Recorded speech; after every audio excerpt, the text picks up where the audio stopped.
నమస్తే అండి. ఉల్లి పకోడీ అంటే ఎవ్వరికి ఇష్టం ఉండదు చెప్పండి. నోటికి కారం కారంగా కరకరలాడుతూ తినే కొద్దీ తినాలనిపిస్తుంది.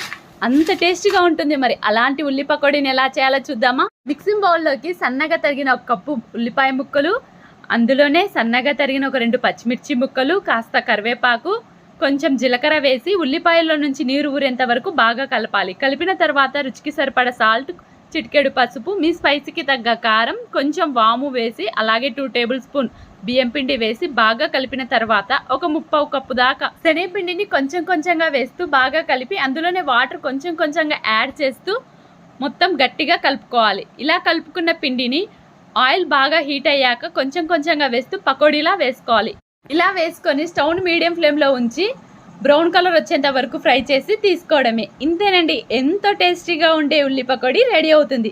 మరి ఇలాంటి మరిన్ని రెసిపీస్ కోసం మన వీడియోకి ఒక లైక్ చేయండి. అలాగే కొత్త వారు ఎవరైనా చూస్తున్నట్లయితే సబ్స్క్రైబ్ చేయడం అస్సలు